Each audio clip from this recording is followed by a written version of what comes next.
ताना देंगे बुत के मुस्लिम का खुदा कोई नहीं। ऐ अल्लाह मेरा यकीन कहता है कि अगर तू मारने पे कादर है तो तू जिंदगी देने पे भी कादर है। खुदाबंदा काफिरों को राजी न कर, वो खुश हो जाएंगे, वो मुझ पे ताने कसेंगे, फब्तियां कसेंगे। ऐ अर्श के मालिक रहमत का दरवाजा खोल, मैं तेरे नबी की बारगाह नाज में रहती हूँ, नजर फरमा।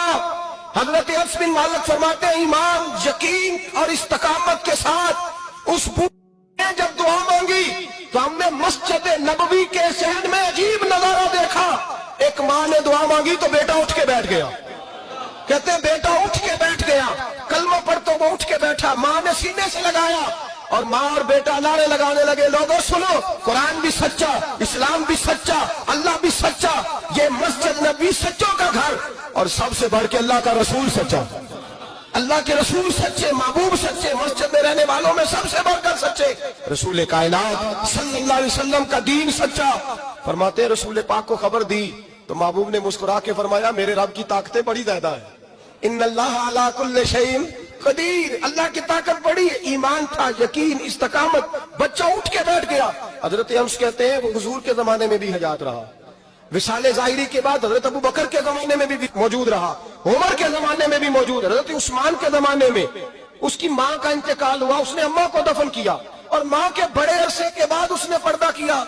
जब हम उसकी तरफ देखते थे ना, देखते उसकी तरफ थे पर हमें उसकी अम्मा का ईमान याद आ जाता था, हमें यकीन। ओ भाई, कभी तूने रब करीम की बारगाह में सर सजदे में रख के मांगा ही नहीं, तू कभी आया ही नहीं, वरना उसके दरवाजे से कोई खाली जा सकता, सवाल ही नहीं पैदा होता। कोई खाली जाए, कोई जाता ही नहीं, वो भेजता ही नहीं, उसका अंदाज ही नहीं, उसका ये करीमाना अंदाज ही नहीं, वो भेजता ही नहीं, वो तो नवाज देता है।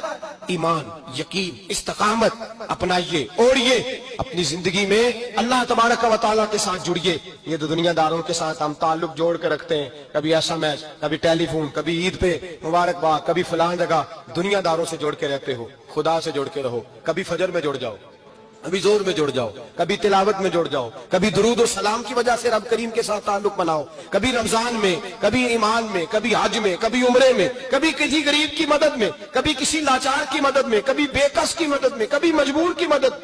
जुड़ जाओ अल्लाह तबारक व तआला के साथ। मजबूत ईमान, मजबूत कुव्वत पैदा करो, तवानाइयां हासिल करो, अपने अंदर खूबी पैदा करो। मेरे भाई याद रखें, ईमान मजबूत होता है तो अल्लाह अर्श से मदद नाज़िल फरमाता है, और जब ईमान कमजोर होता है तो जो मदद पास होती है वो भी छीन जाती है। रमजान मुबारक का जुमा, पहला जुमा, ईमान का मौजू बयान करके दो बातें गुजारिश करनी है।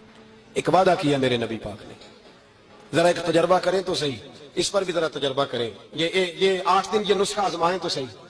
रसूल पाक ने फरमाया तू नमाज पढ़, तेरे नबी का वादा है तेरी रोजी में बरकत हो जाएगी, इसको जरा आजमाएं तो सही, आजमाएं।